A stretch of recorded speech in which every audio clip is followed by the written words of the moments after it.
Harvard admissions statistics in hiding. That is the topic of today's video. My name is Craig Meister. I'm a college admissions coach. You can learn more about me and how you can work with me one-on-one throughout the entire college admissions process on my website, which is collegemeister.com.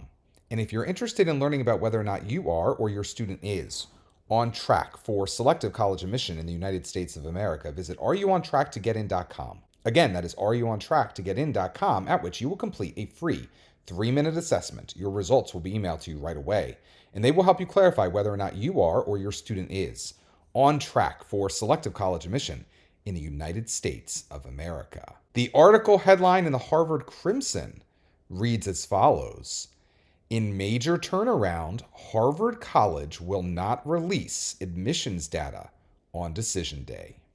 It is written by Ms. Gonsalves and Mr. Josephy. Congratulations to both of them, by the way.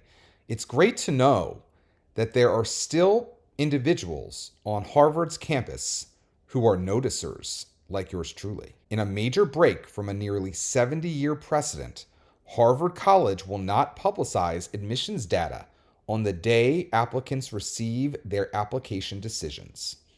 The move, which comes amid rising scrutiny of Harvard's admissions practices, was posted in a late October update to the Harvard College Admissions Office website. The college will release all information on the previous year's application cycle, including the acceptance rate and demographic data of the matriculated class, in the, quote, October/November timeframe, end quote, the website reads. The college did not provide a statement or press release at the time of the decision change. The change is a stark shift from decades of precedent, under which the college would release information on applicants and admitted students twice per year, once with the release of decisions for applicants under the college's restrictive early action program in December, and again with the results of the regular decision application round in March. According to the Crimson's archives, the college has released some form of admission statistics for the incoming class around the time of decision since at least the mid-1950s. The move, which according to the website, was decided due to the Supreme Court's 2023 decision to eliminate race-conscious admissions, was made to, quote, provide the most complete view of the newly enrolled class, reducing confusion and offering a predictable timeline, end quote. The college had already released admissions data on its standard timeline for the class of 2028 in the wake of the Supreme Court's decision. But information on the demographic composition of the class of 2028 was delayed until the fall, a release that was steeped in confusion as the college declined to describe and then quietly clarified changes it made to its calculations. With the shift away from transparency, Harvard joins the ranks of peer schools like Stanford, Princeton, and the University of Pennsylvania, which over the course of the past few years have stopped releasing their admissions data on the day they send out college acceptances. Unlike Harvard, which attributes its decision to the Supreme Court case, these schools cited concerns around the mental health of applicants who they said may be discouraged from applying due to the rock-bottom acceptance rates. All the schools still have to submit application data to the federal government. In 2022, when Princeton and Penn announced they would no longer release admissions data, Dean of Admissions and Financial Aid, William R. Fitzsimmons, class of 1967, told the Crimson in an interview that he values transparency in releasing admissions data and would continue to publicly release admission statistics. Quote, we certainly believe in transparency and also just the idea that people will have a clearer sense of exactly what it is to apply to Harvard, he said at the time. Fitzsimmons reiterated that commitment as recently as May 2024, when he told the Crimson that, quote, the more transparency there is, the better it is for us to get excellence from everywhere, end quote. Again, I'd like to congratulate Ms. Gonsalves, as well as Mr. Josephy, for writing this piece in the Harvard Crimson, because after years of noticing that Penn and Princeton and Stanford and others were increasingly opaque with how they were reporting out admission statistics to the public, It's wonderful to know that others have caught on to this. The fact of the matter is, parents and students and college counselors at high schools all around the world, not to mention the public at large, deserve to know how these trend-setting institutions are making admissions decisions. Yet, these decisions are increasingly being made under the cover of darkness.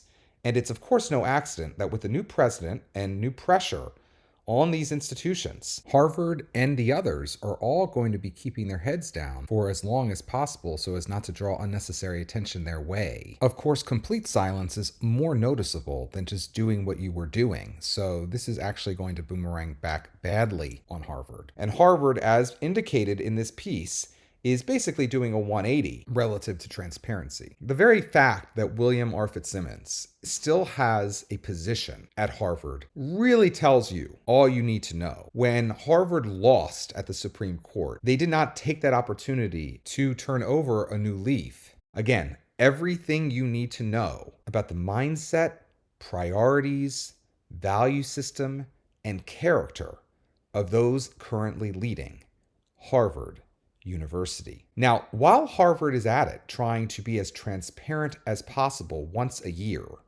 I have a couple suggestions that Harvard might like to take me up on. For instance, when Harvard is now reporting out once per year its admission statistics, it should report out for any given admission cycle the total number of males who applied as first-year applicants, the total number of males who were accepted as first-year applicants, and the total number of males who ultimately matriculated as first-year students. It should also report out the total number of females who applied as first-year applicants, the total number of females who were accepted into the first-year class, and the total number of females who ultimately matriculated. It should report out such information and the information I'm about to request next, both in terms of restrictive early action applicants and in terms of regular decision applicants. While Harvard is at it, it should also report the total number of students applying per country, and also the total number of students who are being accepted per country, and the total number of students who are matriculating per country. It should also be reporting the total number of students who are applying per state, and the total number of students who are being accepted per state, and the total number of students who are matriculating per state. And while Harvard is at it, when it's being transparent one day each year, I also recommend that Harvard release information related to how many students applied to its first-year class from every high school around the world, and also report how many students were accepted to its first-year class from every high school around the world, and also report out how many students matriculated to its first-year class from every high school around the world. On that one magical day each year when Harvard's being transparent, it would also be wonderful if Harvard could share the ethnic and racial composition of the students who applied to its first-year class, the ethnic and racial composition of the students who were accepted to its first-year class, and the ethnic and racial composition of the students who ultimately matriculated to its first-year class. Harvard could easily do this by yet again collecting from the Common App the demographic information that is collected from applicants on the Common App, but which Harvard refused to collect during the first post-affirmative action year, and they've yet again refused to collect this year, but they could easily switch back up and collect that information again while keeping it sequestered from the rest of the information it collects about applicants that is shared with the application readers. And finally, on that one glorious, transparent day each year, as the cherry on top, wouldn't it be lovely if Harvard released the average SAT scores and average ACT scores for applicants, accepted students, and matriculants to the first-year class, split by sex, nationality, state, high school, race, and ethnicity, and that Harvard does the exact same based off of perceived rigor of high school curriculum, and that Harvard does the same based on applicants, accepted students, and matriculants' quality of writing, as in the essay on the Common App, as well as their activities list, as well as their supplemental Harvard responses. That way, we can all get a very transparent view of what is going on at Harvard. Because if it did, we would all be better off. And I dare to say that Harvard, frankly, would be better off too. Because as I often say, Sunlight is the best disinfectant. Now, let's say you really want to get into Harvard and you finished your Common App and you want to know if it's as strong as possible and whether or not, in its current condition, your chances of admission to Harvard are impressive, inconclusive, or inadequate. You need my pre-read.